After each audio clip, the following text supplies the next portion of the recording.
Bienvenidos a De Ignorancia Sí que Sé. Bueno, ya ha pasado el verano, estamos ya en la temporada 2021-2022, muy contentos de haber llegado aquí y por mi parte, por lo menos, muy contento también de haber descansado este verano. Ahora le preguntaré al resto de ignorantenautas de este podcast para que nos digan cómo han pasado este verano y qué les ha parecido, si han podido descansar.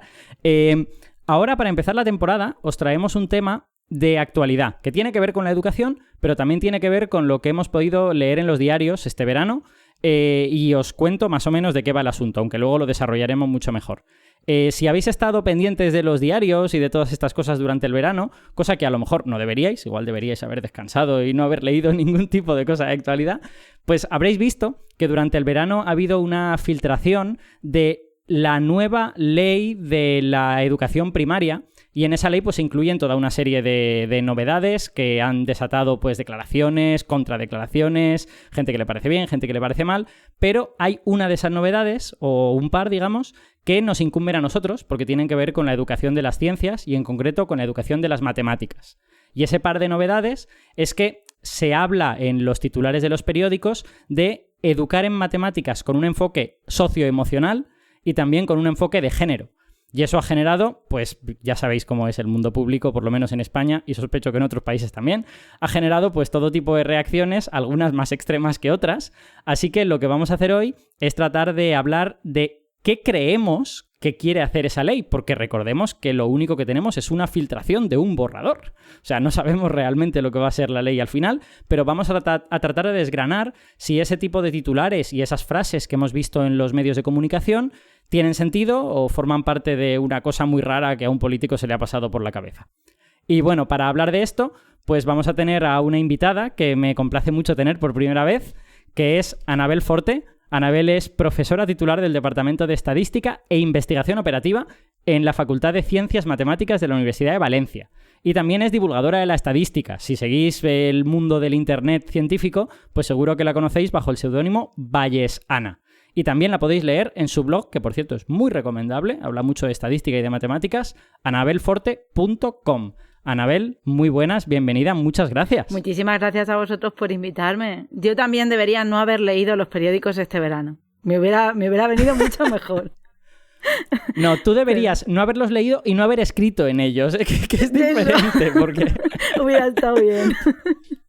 Porque Anabel, además de haber leído los periódicos y haberse enterado de esta nueva ley, pues escribió también una columna de análisis y opinión que se publicó en eldiario.es y que pondremos el enlacito en la información adicional del capítulo, por si alguien la quiere leer, en donde pues trataba eso de analizar qué es lo que podrían querer decir esas frases que hemos visto publicadas sobre esta ley y de las que ahora hablaremos.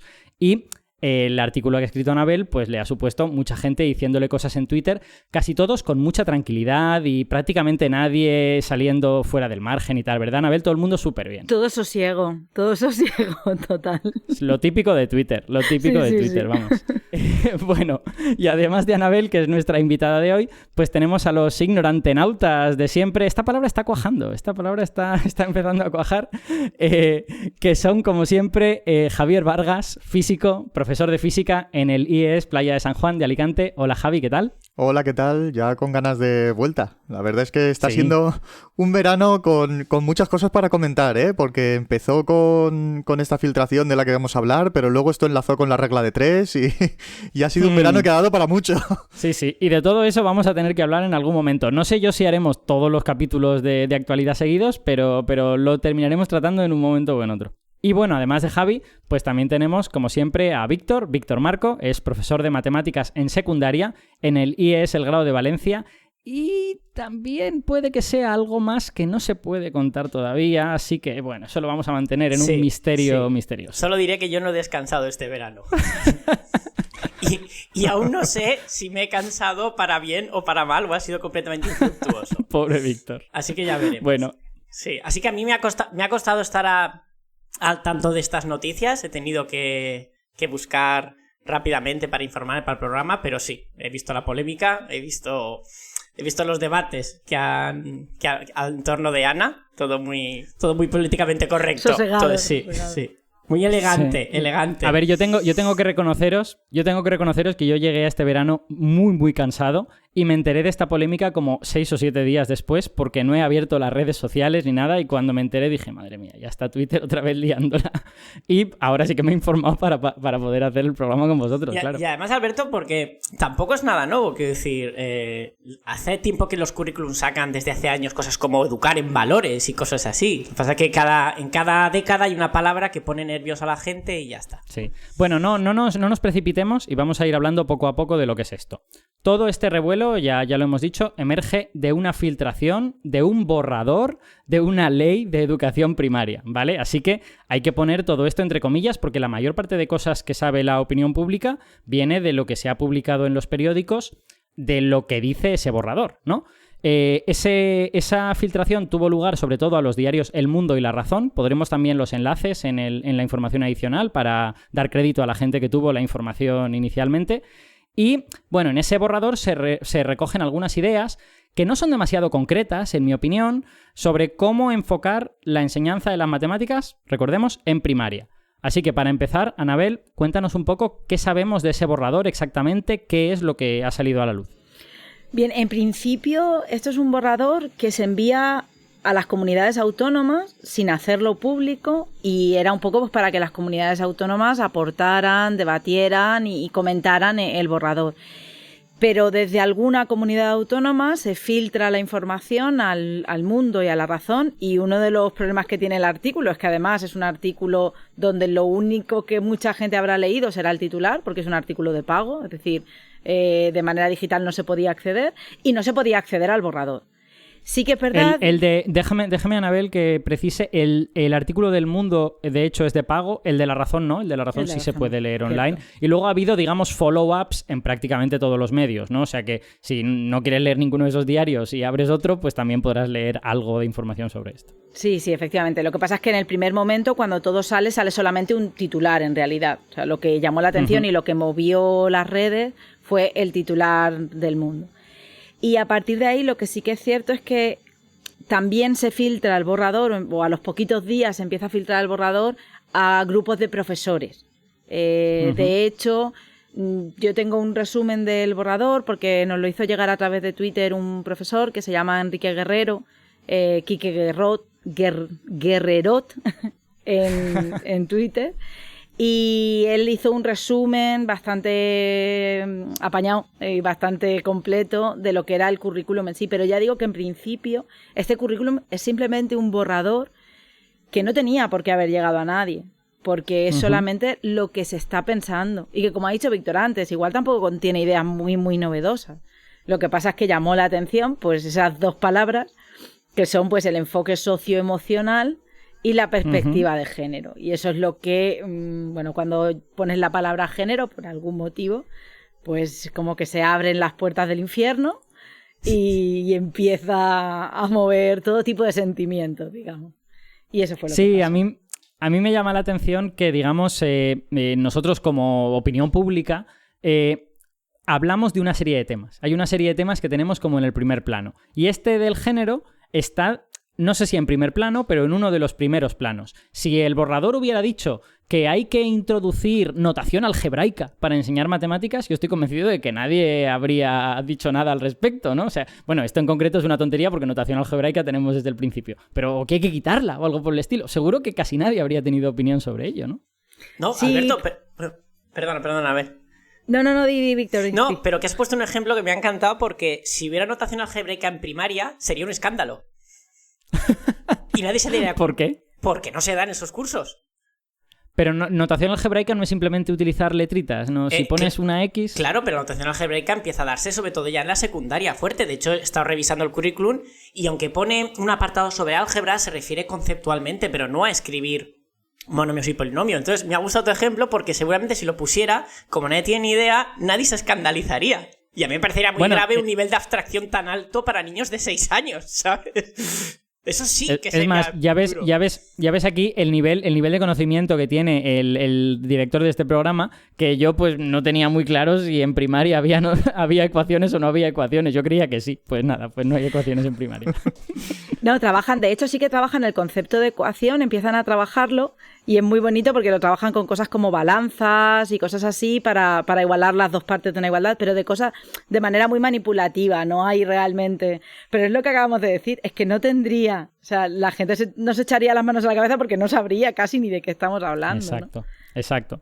Bueno, entonces, una pieza que necesitamos para entender todo este puzzle es, primero, ¿qué sabemos sobre diferencias de género en las matemáticas, ¿no? O sea, ¿hay diferencias entre la actitud de chicos y chicas hacia las matemáticas? Si las hay, ¿alguien ha estudiado a qué se debe? Esto es una pregunta de ciencias sociales realmente, pero como enseñantes, como docentes, pues necesitamos tener este tipo de información. Sí, a ver, aquí se juntan muchas cosas. Cuando me dices hay diferencias en las matemáticas, hay diferencias en todo. Desde el mismo momento en que las matemáticas son una asignatura que las enseña una persona y las recibe una persona, hay seco, porque vivimos en una sociedad en la que los hay. Que, bueno, luego entraremos en detalle de dónde vienen o qué puede ser, pero a verlos, los hay. Y luego, si vamos más, porque claro, había dos partes, era la perspectiva de género y el socioemocional. Aquí hay una cuestión que atañe tanto a chicos como a chicas y es la ansiedad que genera enfrentarse a una asignatura como las matemáticas. Una ansiedad. O sea, no es que no sepan hacerlo, ojo, no es una cuestión de que lo hagan mejor o que lo hagan peor o que cuando se sienten a hacer el examen o la prueba o el ejercicio lo hagan mejor o peor, sino que se sienten muy ansiosos cuando saben que se tienen que enfrentar a eso. Tanto que hay estudios que demuestran que se activan circuitos neurológicos propios del dolor. Ese es el problema. Pero cuando te enfrentas a un problema, o sea, no cuando estás haciendo los cálculos, sino cuando dices voy a tener que hacer los cálculos. Eso es. Cuando te dicen mañana hay un examen de matemática, en ese momento se genera una ansiedad, tanto en chicos como en chicas, que les produce miedo y les produce dolor.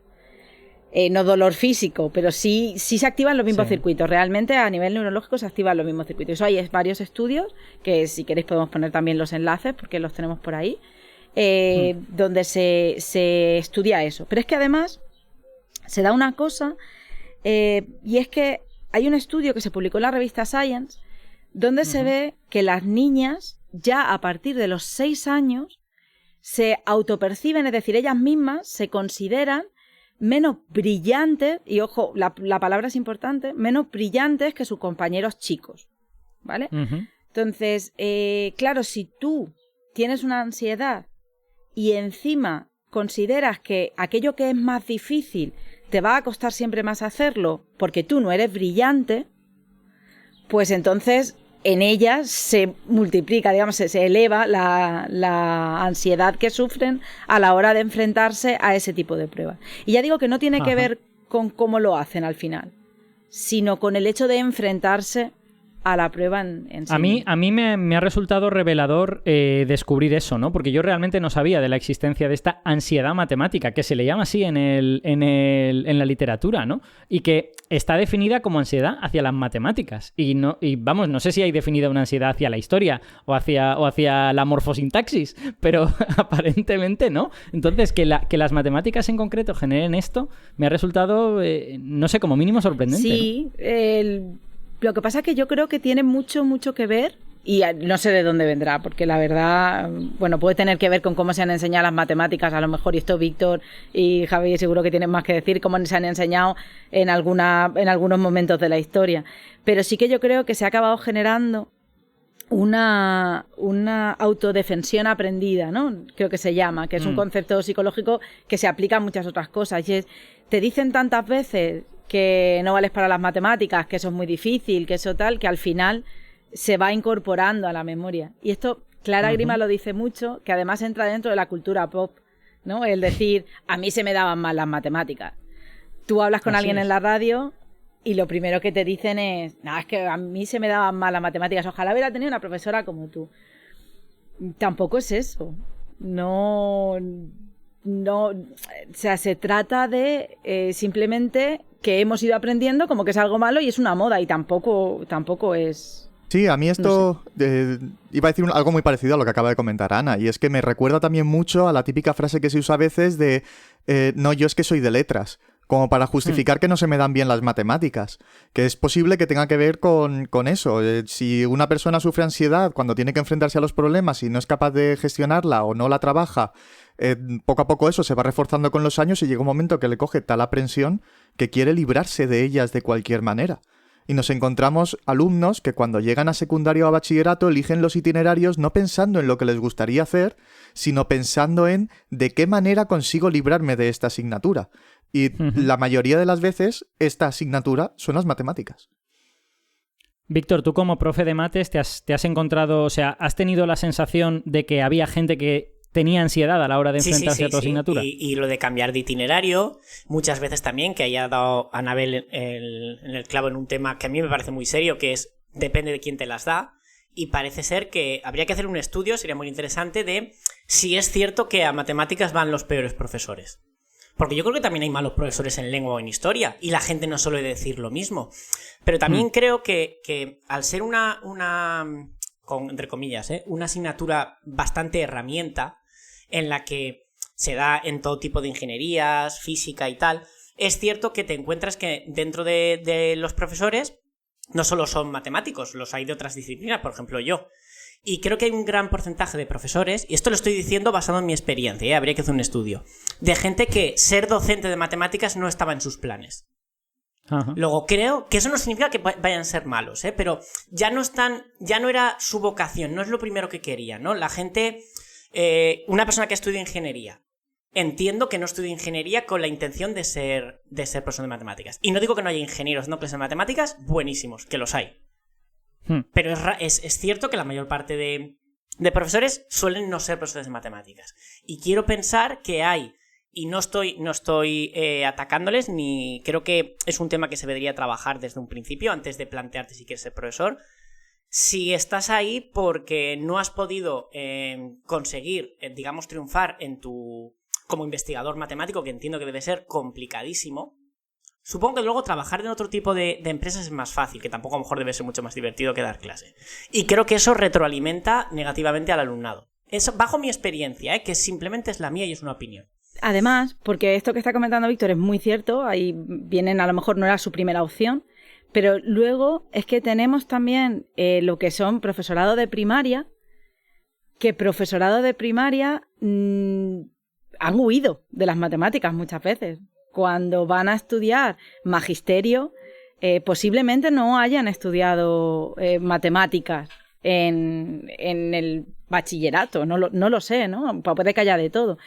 Y así como sí que hay itinerarios o carreras especializadas en la docencia del deporte o de la educación física o de la música, no hay una docencia especializada para primaria que sea de matemáticas o que sea de física o que sea de otras cosas. Entonces, eso claro, es gravísimo, en ese profesorado todavía... Perdona, Anabel, que te corte, que es gravísimo. No hay un magisterio ya no de matemáticas, de ciencias. Cuando claramente hay una serie de habilidades propias de las ciencias, ¿no? Y que no se parecen a las que uno necesita para estudiar lengua. Disculpa, Anabel, sigue, perdona. No, que va, no, sí, justo era eso, es que es verdad, no es, y además eso pues se tiene el no tener las herramientas, y además, esto yo lo comparo con una cosa que me contaron una vez y que me parece que es no tiene nada que ver, pero que me parece que indica muy bien a qué nos referimos. Contaba una monitora del comedor de los peques de un colegio, que a ella no le gustaban los guisantes y nunca le habían gustado. Pero claro, ella no podía decir que no le gustaban los guisantes porque estaba en un comedor con niños a los que había que enseñarles a comer de todo. Sin embargo, se dio cuenta que a su grupo, es decir, al grupo al que ella dirigía, comían menos guisantes y le gustaban menos y le daban más asco que a los niños de otro grupo donde a las profesoras sí que le gustaban los guisantes. Evidentemente esto es un caso aislado, no tiene nada, pero es curioso, y yo creo que sí que es algo que nos tiene que hacer pensar sobre si algo no nos gusta y algo lo hemos ido rechazando a lo largo de nuestra vida, por mucho que hayamos medio aprendido a cómo contarlo, posiblemente transmitamos cierta animadversión por ello, ¿no? Por mucho que lo contemos lo mejor posible. Porque no las ensalzas. Eso es. Tú puedes un profesor de matemáticas que no está dando clase diciendo que son una basura, pero el hecho de decir que no son maravillosas también afecta, ¿no? No, y porque las emociones son difíciles de fingir. Hay gente que es muy buena fingiendo emociones, pero no son la mayoría. La mayor parte de gente, sus emociones pues se le notan, ¿no? Y se la ves en la cara. Sí. Entonces, bueno, este es digamos, una primera pieza de bagaje que necesitamos para entender, digamos, cómo queremos modificar la enseñanza de las matemáticas para mejorarla, ¿no? Por ejemplo, nos gustaría que esta ansiedad matemática pues disminuyera. Hacerla desaparecer sería lo ideal, pero por lo menos que disminuya, ¿no? Que la gente pues no le dé tanta ansiedad que irse a poner a estudiar matemáticas o a hacer un examen. Luego, la segunda parte, la parte de género, diferencias entre chicos y chicas. ¿Qué sabemos en ese sentido? ¿Las chicas sacan mejor nota que los chicos? ¿Peor? ¿Cómo está eso? Vale, aquí en lo que decía, en la autopercepción, ellas salen perdiendo, o sea, ellas se autoperciben como menos brillantes desde muy pronto. Luego sí que es verdad, y esto es una cosa que cuando empezaron a rebatir en Twitter y demás, con ese ambiente sosegado, una de las cosas que decían mucho, y es cierto, es que el fracaso escolar es mayor en chicos que en chicas. Y eso sí que hay estudios que lo demuestran. Es decir, sí que es verdad que hay mayor fracaso escolar. Que ellas, bueno, y esto es lo que se ha dicho siempre, esto también es un seco, ellas son muy trabajadoras. Entonces, bueno, pues a base de trabajo, a base de tal, pues lo van sacando todo y aunque sean menos brillantes según se perciben, acaban sacando mejor las cosas.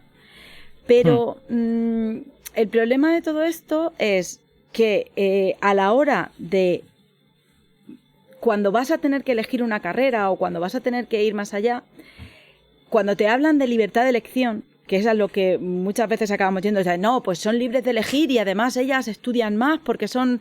No, pero no somos libres de elegir, porque al final vivimos rodeados de una serie de secos que te acaban llevando más a unas carreras o a otras. Y no hay una libertad. Y luego no solo son los sesgos que te pone la sociedad, sino los sesgos que tú te impones a ti misma por esa idea de, no, yo soy muy trabajadora, pues a lo mejor es más fácil que acabe sacando una carrera para ser maestra que acabe sacando una carrera de ciencia donde yo no voy a poder brillar.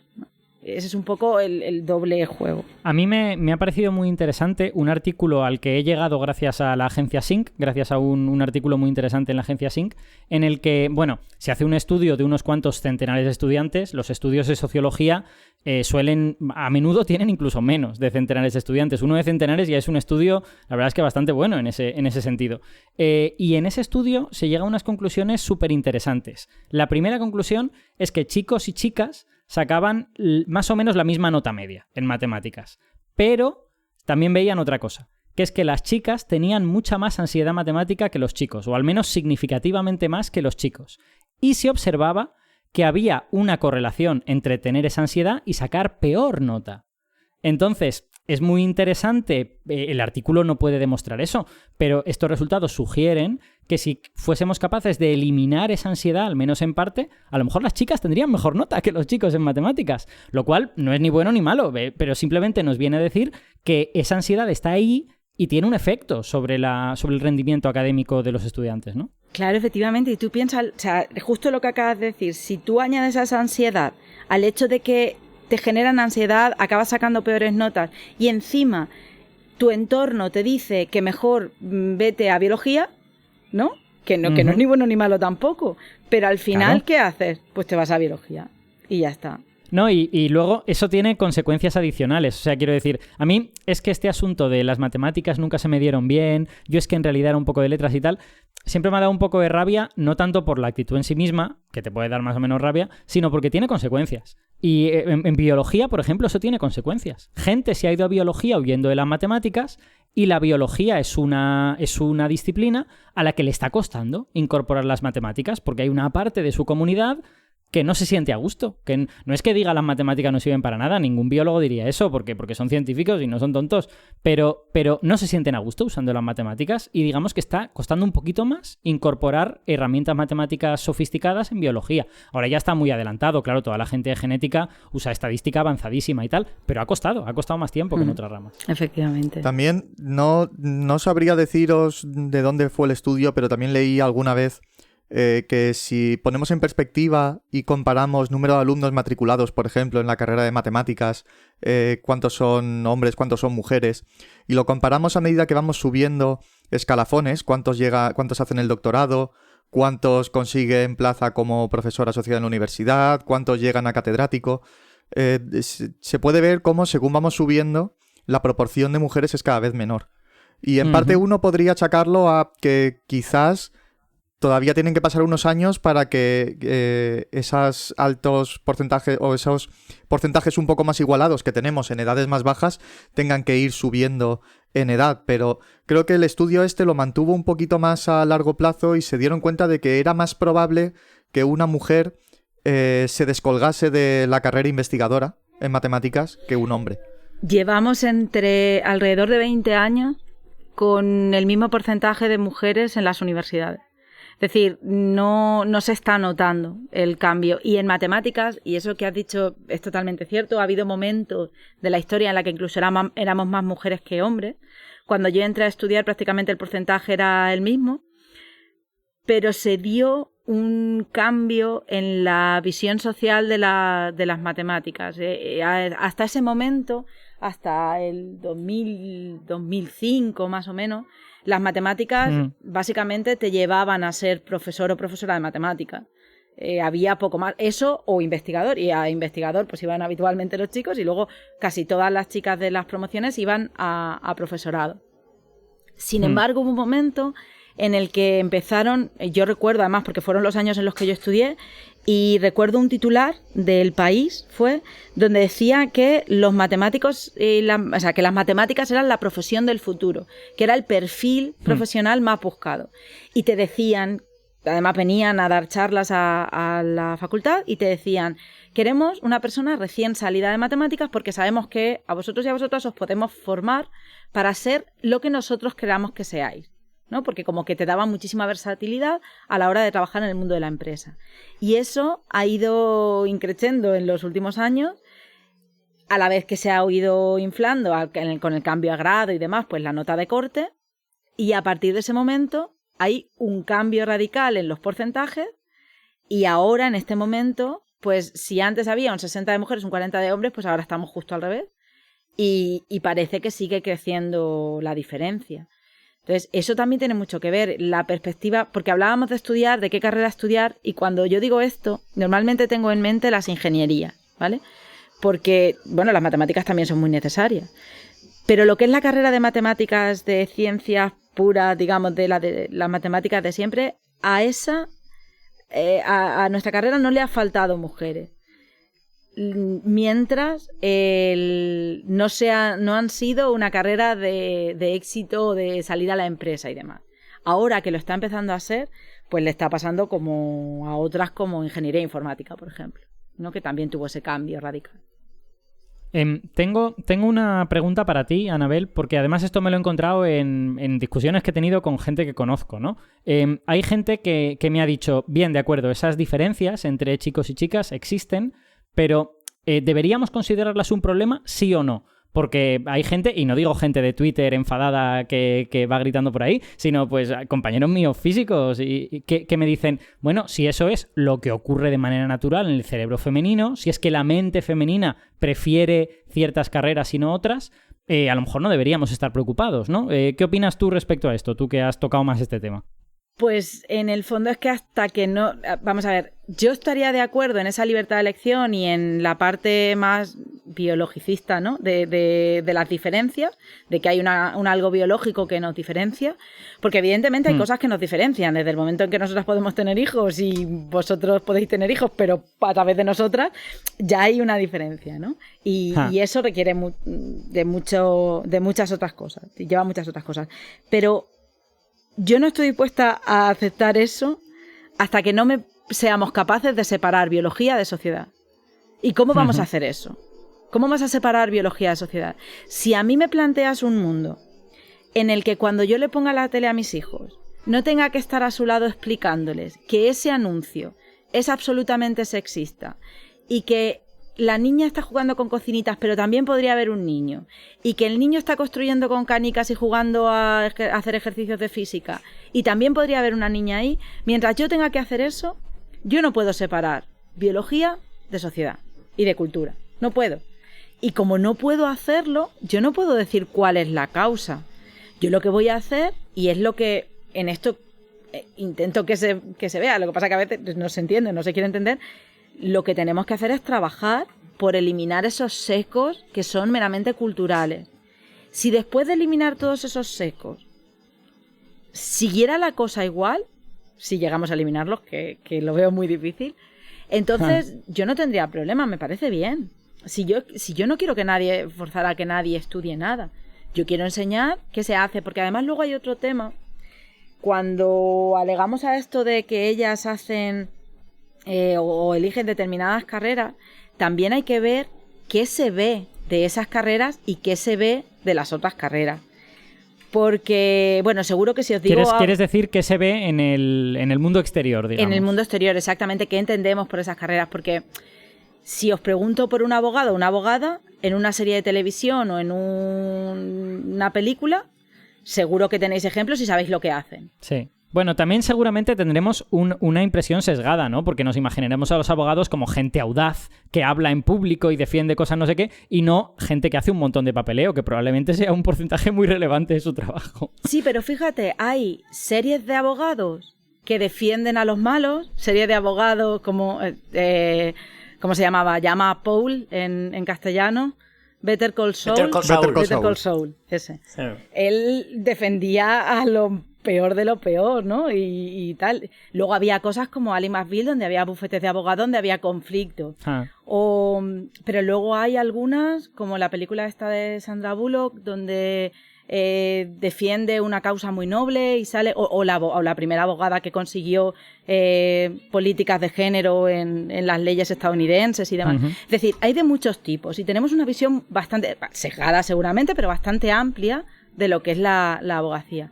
Sin embargo, decirme una serie o una película donde hablen de ingenieros. Y si puede ser, de ingeniera. Totalmente de acuerdo. No hay nada más discriminado en la cultura occidental en la que vivimos que la ingeniería. Mira que yo soy físico, pero la ingeniería es inexistente.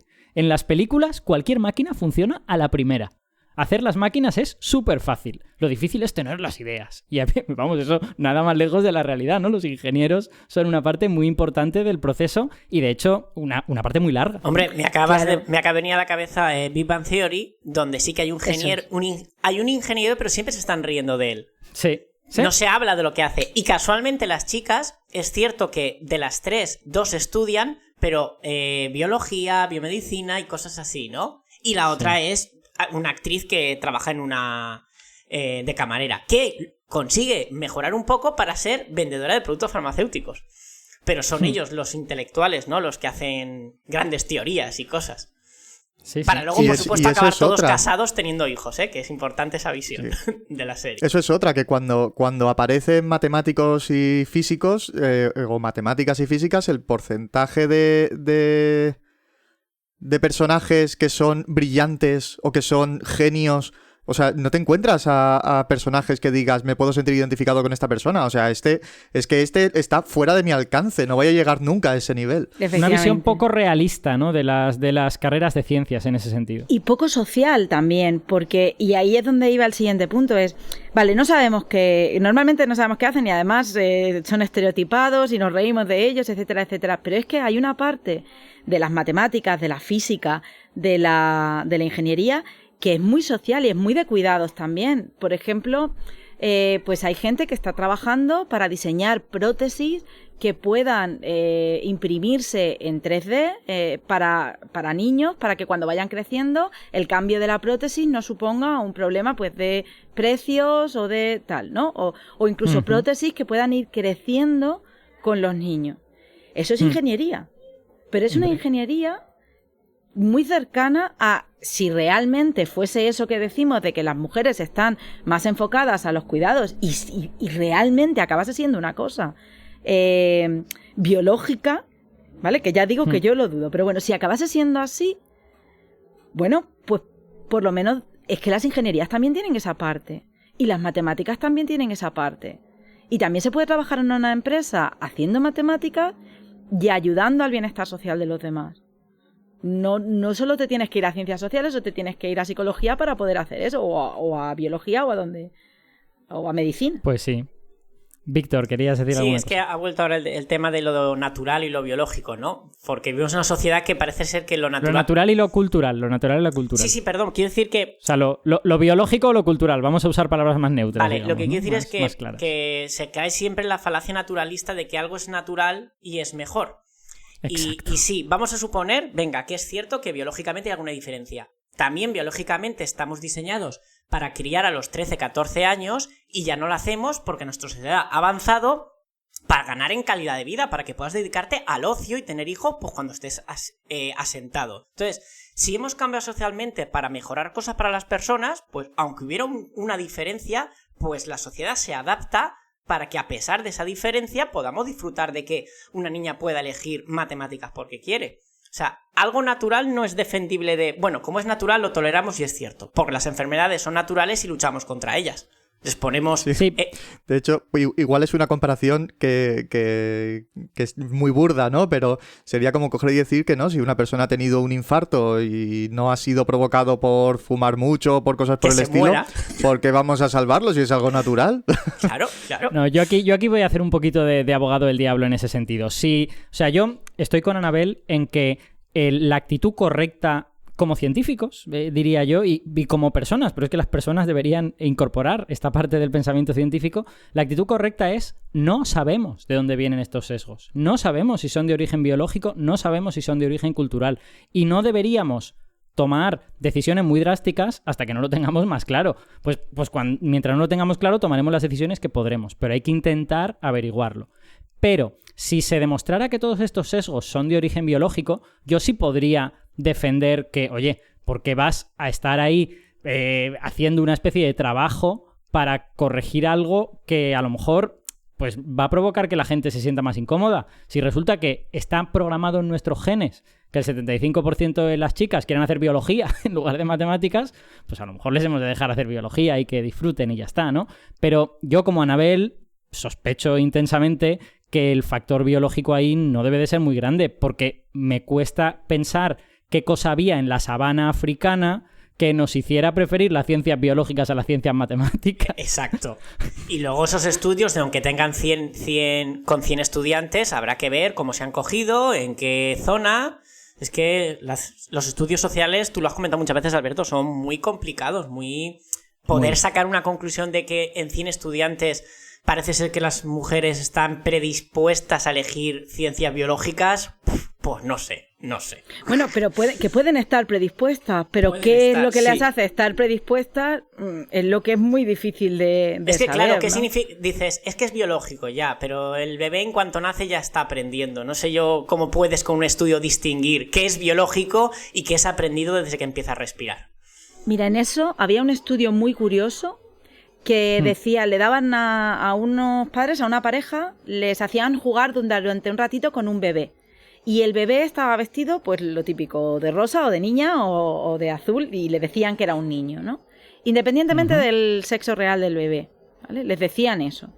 Y entonces se veía que las parejas que habían recibido a un bebé que decía ser chico, lo solían poner mirando hacia afuera, enseñarles el mundo, mirar por la ventana, jugar con ellos con cosas, mientras que los que recibían a una niña solían cogerla, abrazarla, darle mimitos, contarle cosas, pero muy mirando hacia adentro. Ostras, estamos hablando de parejas adultas. Sí, de parejas adultas. Oh, qué interesante, fíjate, claro. Claro, es que si mis padres ya tienen el sesgo y me reciben a mí como niña y desde pequeña por mucho... Pero es que me pasa, yo tengo 2 niños, tengo un niño y una niña.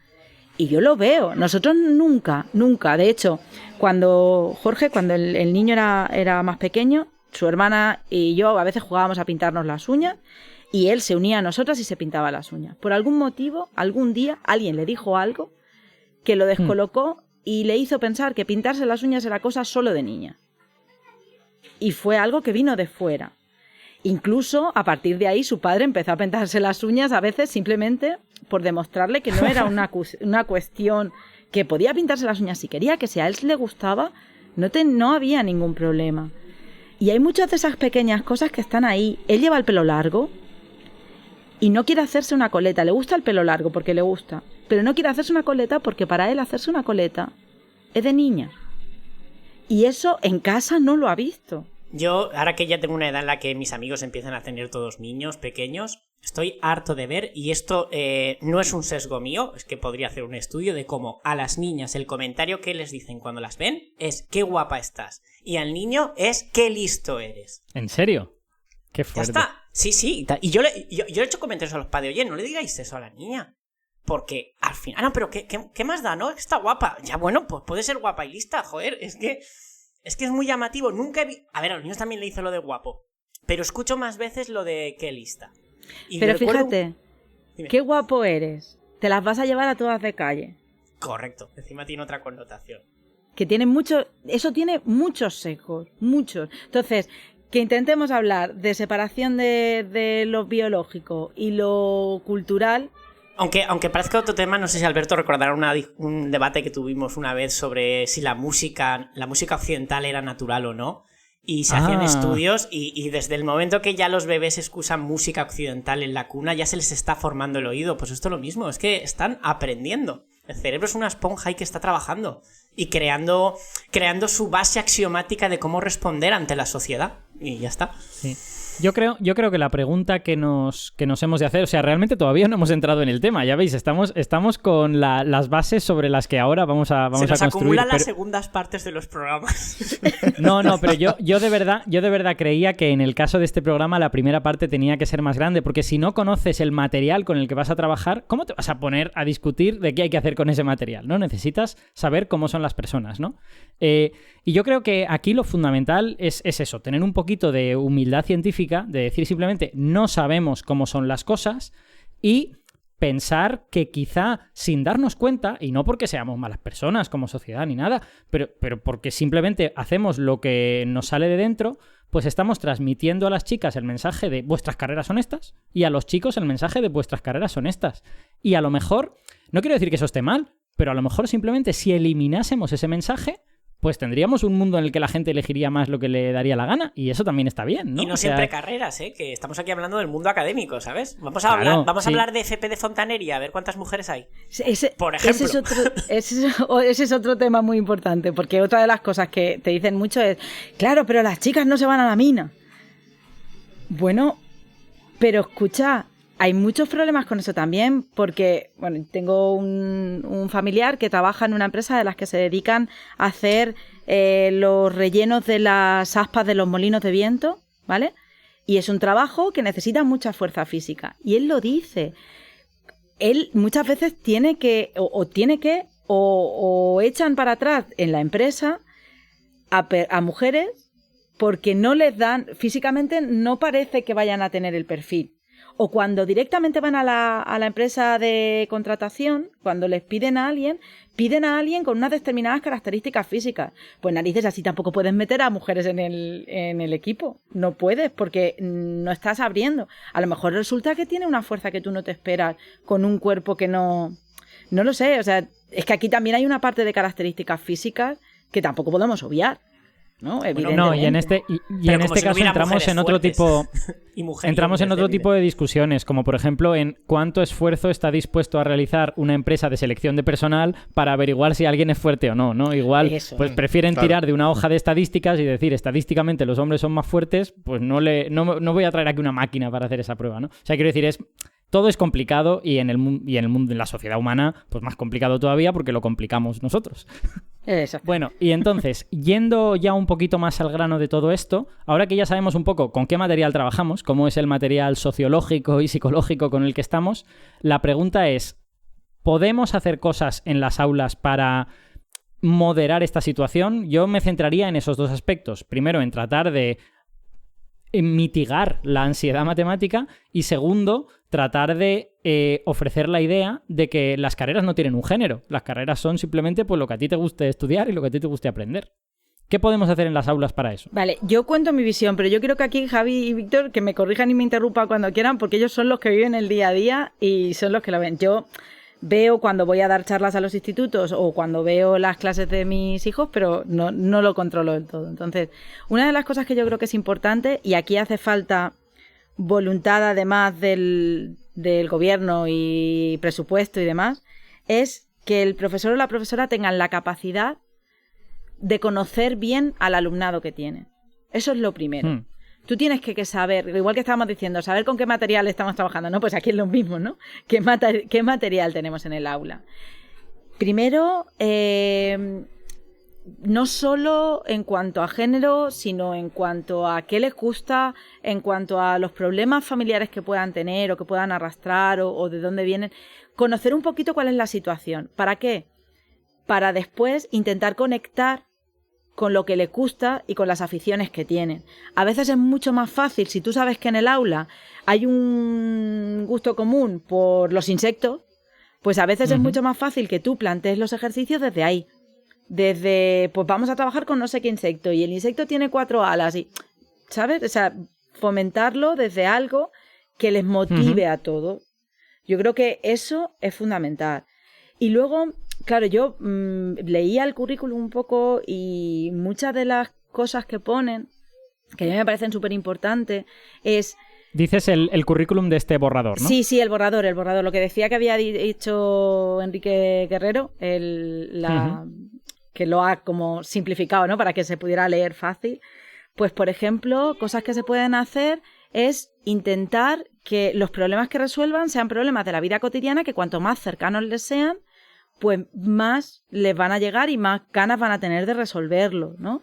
O que puedan, dice, en la competencia específica 5, dice, formular y comprobar conjeturas sencillas o plantear problemas de tipo matemático en situaciones basadas en la vida cotidiana, de forma guiada, por supuesto, estamos hablando de un currículum de primaria, pero que son ese tipo de cosas que son... que sobre todo son para poder evitar o para poder dar el salto a esa ansiedad matemática. Que vean las cosas como algo mucho más, y aquí sí usamos la palabra natural, ¿no? Como algo que nos sirve y que está ahí en el día a día. Y luego, desde el punto de vista de la perspectiva de género, si nos hemos percatado o si creemos que las chicas que tenemos en clase se ven menos capacitadas o les da más miedo o...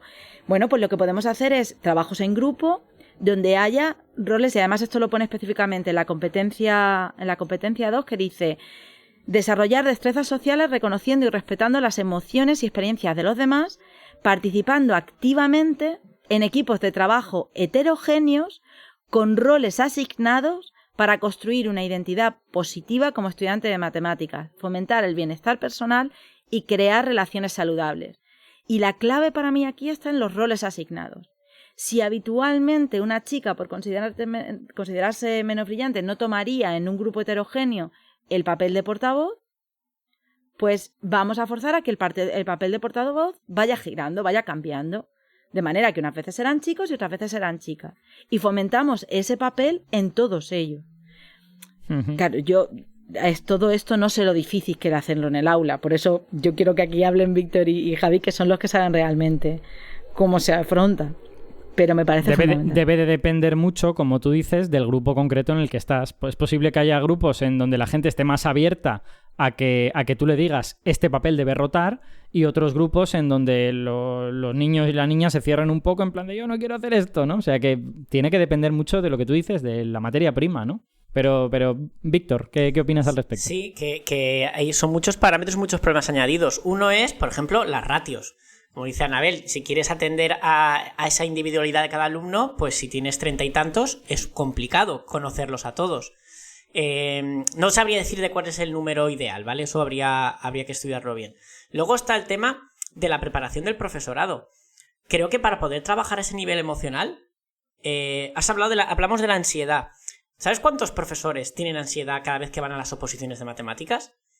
¿Cómo van a enseñar? No, parece un ridículo, pero ¿cómo van a trabajar eso con ellos si no lo saben hacer ellos mismos? Tengo una amiga psicóloga que decía que en la carrera una máxima que les ponía el profesor era: antes de curar la mierda de los demás, tienes que curar la tuya propia. Hombre. Entonces, claro, se puede hacer en plan de libro, ¿no? Te lo dice la ley y yo voy a soltarlo en plan de, venga, ¿qué ¿Qué te pasa? ¿Estás bien? ¿Te gustan las matemáticas? Pero para poder trabajarlo a nivel profundo tienes que entender tú como profesor cuál es tu relación con las matemáticas. Preguntarte a ti mismo, ¿a mí me gusta ser profesor de matemáticas? Lo que pasa es que esa pregunta no la solemos hacer porque a lo mejor no descubres que la respuesta no te gusta. Y que estás ahí porque que es súper lícito, ¿eh? Yo aquí entiendo que si has decidido estudiar una carrera que resulta que no hay trabajo y hay que comer y sale una plaza y la pruebas, pues oye, es lícito trabajar en ello. Pero habría que preguntarse hasta qué punto tenemos nosotros un conflicto con la materia. Porque puede no gustarte tu trabajo. Bueno, no solo eso, también la gente tiene derecho a tomar decisiones cuando tiene 25 años y tener un criterio diferente cuando tiene 35 y a lo mejor plantearse, oye, pues igual debo cambiar de trabajo porque resulta que este trabajo no me gusta nada, ¿no? Y eso no es una desgracia. Puede ponerte en un problema logístico, ¿no? Porque puede haber trabajos que a los 35 no te quieran contratar.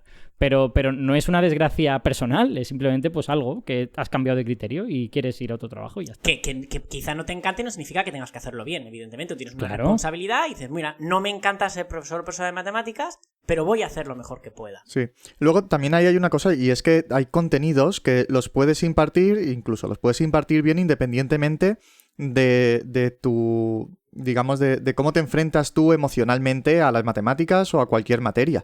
Quiero decir, tú puedes explicar maravillosamente bien un teorema, pero, por ejemplo, el currículum lleva mucho tiempo poniendo que hay que transmitir la belleza de las matemáticas para que las sepan descubrir los alumnos en las formas geométricas y en un montón de sitios. Claro, un profesor, cualquier profesor puede decirle a sus alumnos las matemáticas son muy bonitas, pero no va a poder transmitir la pasión por las matemáticas si no siente esa pasión. Eso además es algo que pasa también en mi trabajo de divulgador, ¿no? O sea, si cuando hablas de un tema que no te interesa, cuando hablas de un tema que no te gusta, se nota y eso se queda ahí. O sea, yo cuando los mejores programas de radio que hago son los que hablo de algo que me flipa. Pues si me flipa, pues voy a hacerlo mejor y ya está. Y luego, también en cuanto al tema de conocer al alumnado, entiendo que en primaria eso lo tienen más sencillo, porque van a pasar con ellos más tiempo. Nosotros en secundaria los tenemos durante menos horas a la semana y además de un año para otro, muy probablemente no tendremos a los mismos alumnos. Entonces, lo que hemos aprendido de ellos un año, no vamos a poder utilizarlo al año siguiente. Es como que partimos de cero casi todos los cursos. Y eso nos lo dificulta un poquito. Y en ese sentido, pero esto desde la ignorancia total, ¿no sería necesario, y creo que lo he escuchado decir a vosotros alguna vez, ¿no sería necesario reuniones con quien va a coger ese grupo, quien va a coger ese curso al año siguiente, o directamente los cursos se desestructuran? A ver, yo también vengo de un pueblo donde a lo mejor íbamos todo el grupo junto casi todo el tiempo y a lo mejor eso no suele pasar. Pero... Ahí, Anabel, está el problema de las plantillas y de lo estables que son. Y hay unas grandes diferencias entre las plantillas en un instituto, en un colegio, en un pueblo, que en una ciudad. Porque en un pueblo, cuando ya tienes a profesores de cierta edad que han cogido la plaza porque es su pueblo, lo que sea, ya van a estar ahí toda su vida. Y eso ayuda. Pero en la ciudad... Mi instituto es una locura el cambio de plantillas que es. En mi departamento soy el único con plaza.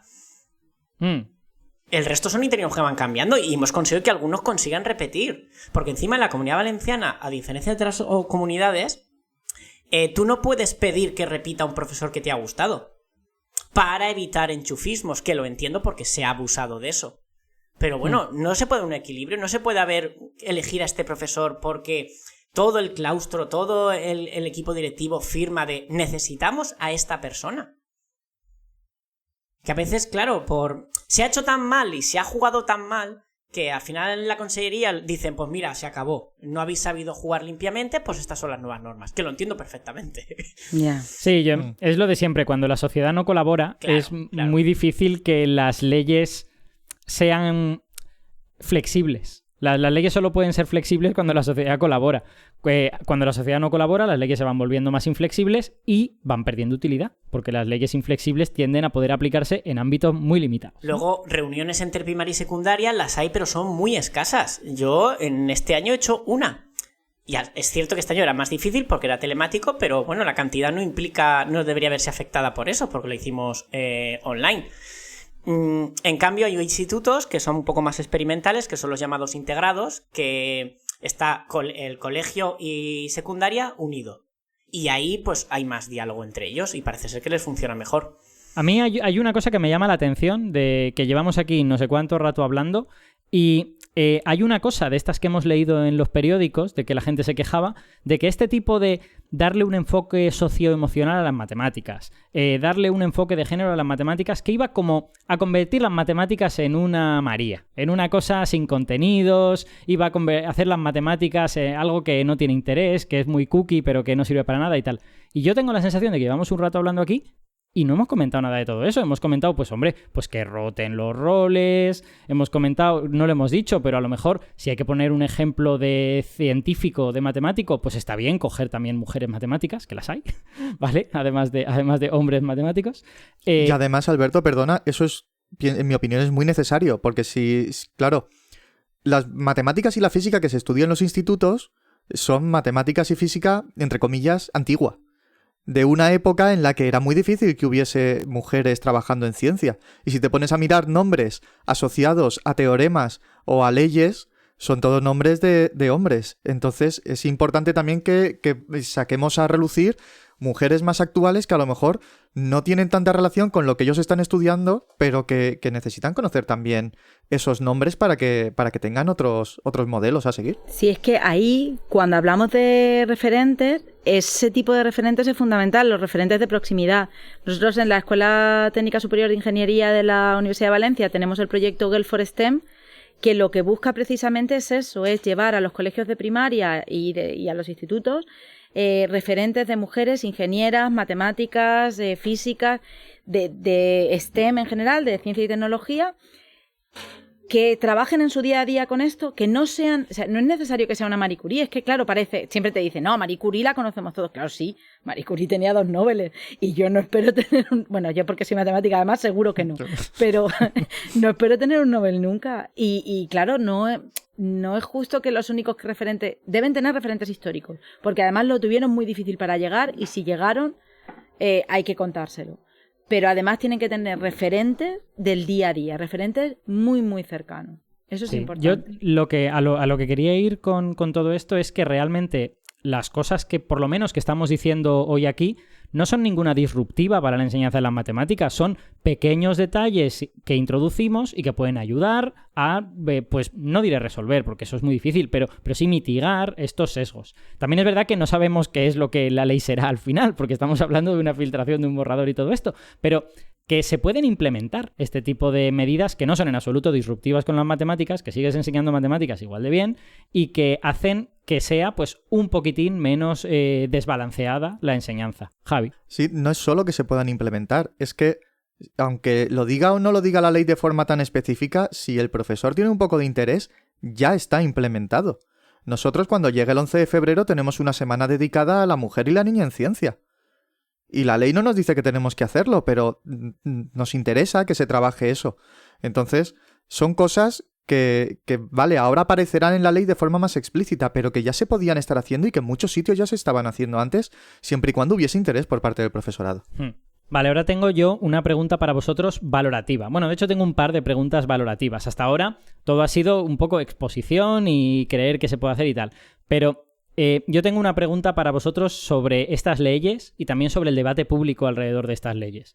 La primera es, cuando se hacen este tipo de anuncios, cuando los políticos anuncian su ley de la educación o filtran el borrador, porque bueno, los políticos son los que han filtrado el borrador, obviamente los políticos querían que se hablase de ellos, ¿hasta qué punto creéis que qué hay de propaganda y qué hay de acertado en este tipo de anuncios? Cuando uno pone en su borrador este tipo de cosas, ¿creéis que los políticos tienen en mente cuáles son los problemas que hay en el aula a la hora de que los chavales no tengan ansiedad matemática, a la hora de que las chicas se den cuenta de que podrían estudiar matemáticas y eso no es un problema? ¿O creéis que esto es una operación de propaganda que los políticos hacen porque creen que conviene a pues, ciertas partes de su parroquia, ¿no? Yo voy a mojarme, además, hoy voy a mojarme bien, porque aunque evidentemente estoy de acuerdo con esta ley, creo que se aprovechan de ello porque les conviene, porque saben que van a agradar a parte de sus votantes. Y no saben que van a polarizar más aún la sociedad porque se filtra. Además, el hecho de que se filtra le da todo como un tono más misterioso y oscuro, ¿no? En vez de...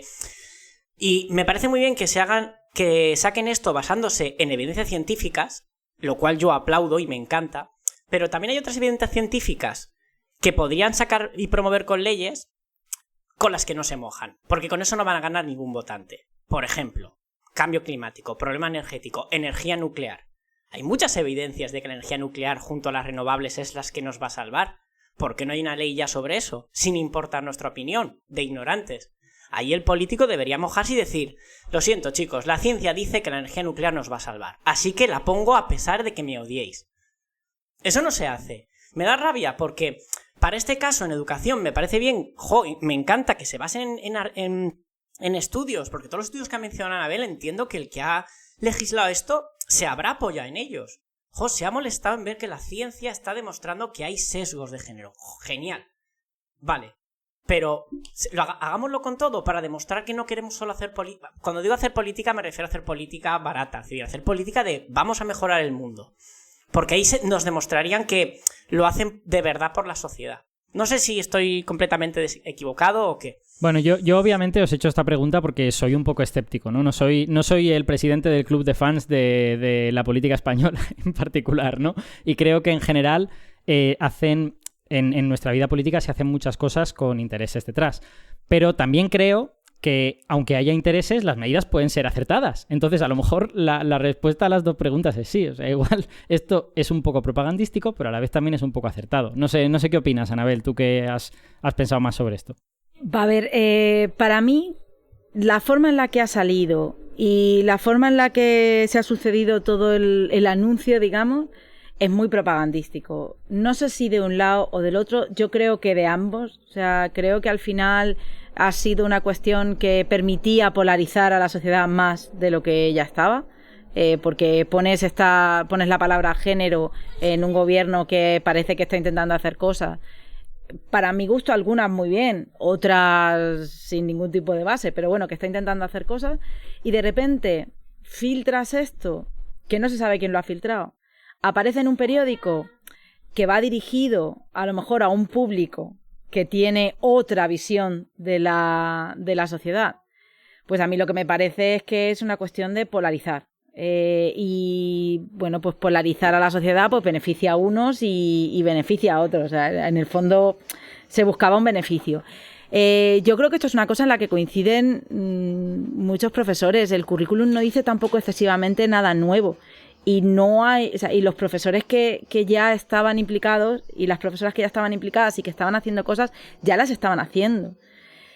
Para mí, si realmente, aparte de lo que ha dicho Víctor, de decir, voy a tomar decisiones aunque la sociedad no las quiera porque está basada en ciencia y realmente son cosas que se tienen que hacer, si además de eso yo llego con un borrador de ley donde dice todas estas cosas, pero además llego con un presupuesto donde te digo esto se va a implantar así, así, así, y vamos a reducir la ratio, y vamos a aumentar el número de profesores, y vamos a bajar la interinidad, y vamos a darle una vuelta a las oposiciones, porque esto ya lo habéis hablado, y las oposiciones necesitan también una vuelta. O dos.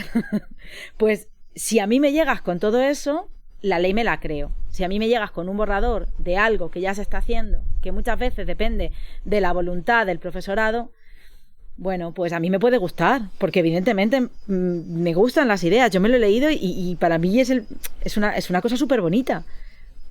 Pero si no vamos a poder llegar a ningún sitio con eso, ¿de qué me sirve que lo filtres? Pues aparte de para polarizar en este sentido. Anabel, si te coges todos los currículums desde hace 20 años, todos son geniales. Todos dices, joder, yo no sé cómo no tenemos la mejor sociedad educativa del mundo. Si se hace lo que... Ya hace programas que hablamos del... Matemáticas estaba Pere Puig, ¿no? Pere Puig Antic, ¿era? Que hizo un decálogo sobre cómo había que enseñar las matemáticas. Ah, sí, lo hablamos en un programa de Ciencia Cierta, ¿verdad? Sí, a mí también me suena. Y era maravilloso, era justo lo que estamos hablando, quizás no el enfoque de género, pero el enfoque socioemocional y el enfoque de cómo contarlo y de ponerle pasión y todo ese tipo de cosas ya estaba, o sea, no es nada nuevo. Hace unos programas hablamos del tema del currículum y leímos el currículum de la ley de los otros, de los que no están en el gobierno, y todo era genial también, decía un montón de cosas maravillosas sobre... Si es que... Sí, y luego además te vas a las programaciones y dices, a pesar de que vayan cambiando las leyes, toda esta parte más a lo mejor cultural o más que se acerca a la parte social de las asignaturas, de un año para otro salen nuevas leyes y las programaciones eso muchas veces no lo reflejan.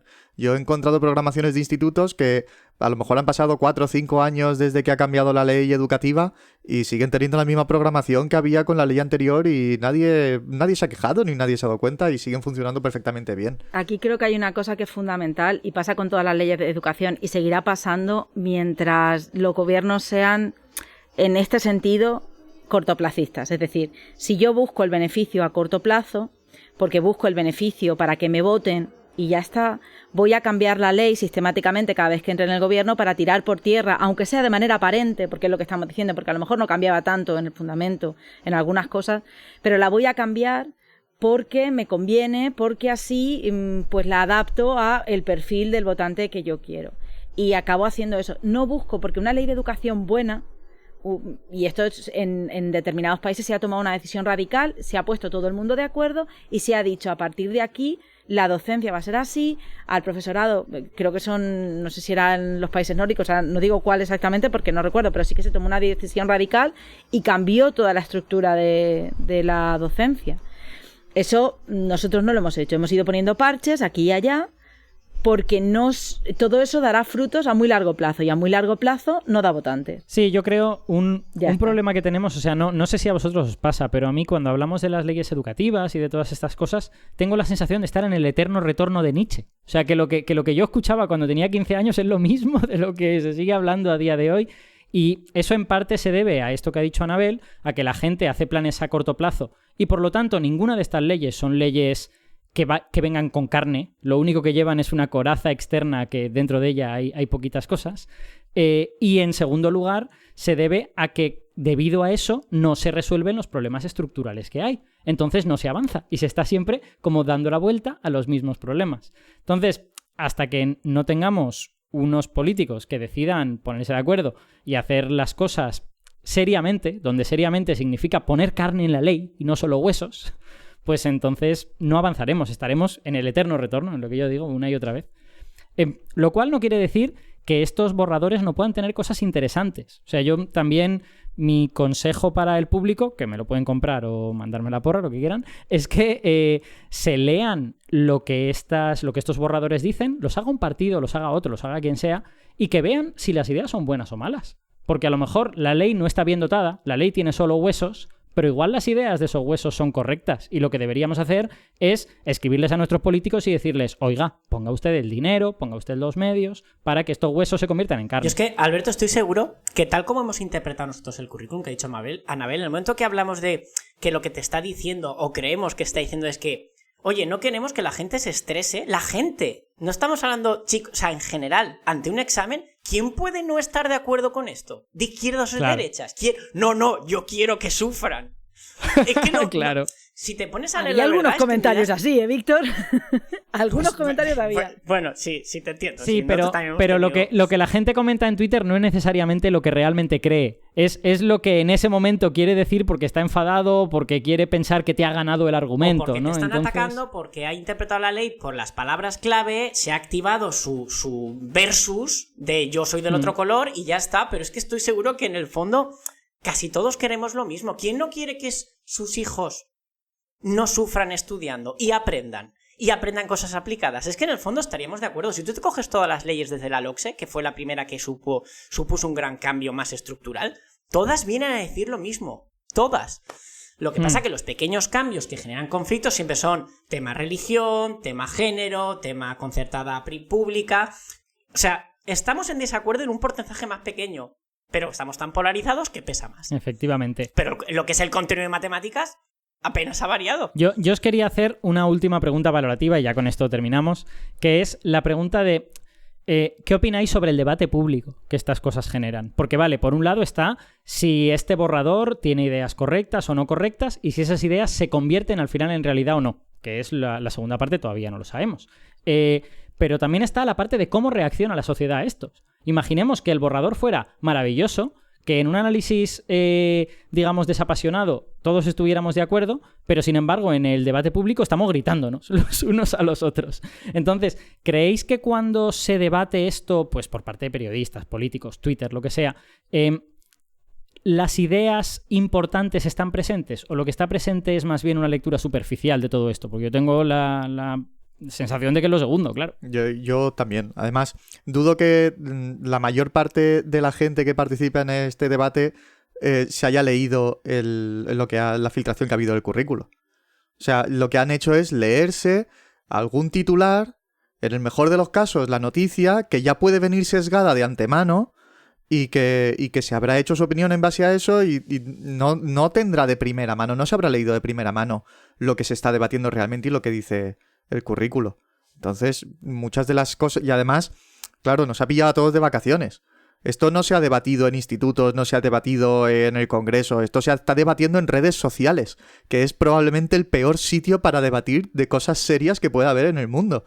Entonces, este debate para mí tiene validez, vamos, tiende a cero. Los peores sitios del mundo para debatir cosas son estadio de fútbol, luego por encima de eso circo romano y después Twitter, que ya es lo peor de lo peor, ¿no?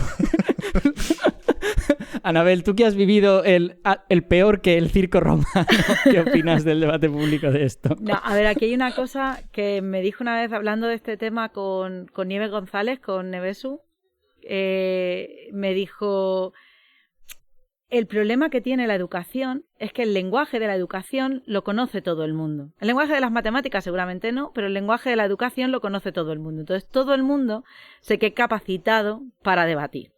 Eso lo primero. Entonces aquí pues se debate sobre la superficialidad sin tener en cuenta de qué se está hablando, sin entrar a matices y sin nada. Pero es que luego además hay una parte del debate público que no tiene ni siquiera no le podemos poner ni siquiera la palabra debate en él. Has nombrado una palabra o has nombrado un algo que a mí me ha llegado a las entrañas, porque entiendo que tienen que salir de ahí el tipo de insultos que la gente lanza, y entonces lanzo insultos por lanzar insultos. Y a mí me parece que eso, aparte de que nos pone peor que el circo romano, no ayuda para nada y no nos lleva a ningún sitio. Porque además, si esto luego es lo que acaba filtrándose a los medios, porque el problema es que luego los medios de comunicación se nutren de los debates en redes sociales para hacer noticias. Y entonces se ensucia o se embarra la discusión y no se llega a ningún sitio con eso. Y ese para mí es el gran problema de este tipo de debate, que no podría llevar esa palabra. Has dado la clave y has dicho que todo el mundo puede opinar. Y aparte por el lenguaje, que es común a todos, estamos hablando de una situación en la que todo el mundo ha pasado por ella, todo el mundo ha pasado por el sistema educativo. Algunos hace mucho tiempo. Y argumentan a veces con situaciones de hace 30 años. Como si algo no hubiera cambiado. Si ahora el gobierno sacara una ley donde dice vamos a permitir que la luz viaje más rápido de lo que viajaba hasta ahora, seguramente quitando de 4 físicos que diríamos ¿qué dice? Nadie se escandalizaría, ¿no? Como aquel estado de Estados Unidos que iba a promulgar una ley sobre que pi era racional y se enteró un profesor que llevó a sus alumnos a ver el Senado y lo iban a votar en el momento. Esto es un ejemplo de lo que dice Anabel. Cuando el lenguaje es común, todo el mundo puede opinar. Y encima todo el mundo dice, yo estudié sin esto y salí muy bien. Bueno, y cosas así. Pues vale. Yo siempre hay un consejo que trato de dar y que de nuevo pues la gente que lo coja o que no lo coja si quiere, que es aplicar un poquito de filosofía estoica, por seguir con las referencias clásicas, de filosofía estoica a la vida, ¿no? O sea, cuando uno se enfade mucho con una cosa, cuando estamos muy enfadados, cuando tenemos una emoción muy fuerte, tendemos a pensar que eso es muy importante, porque de lo contrario no estaríamos sintiendo esta cosa tan fuerte.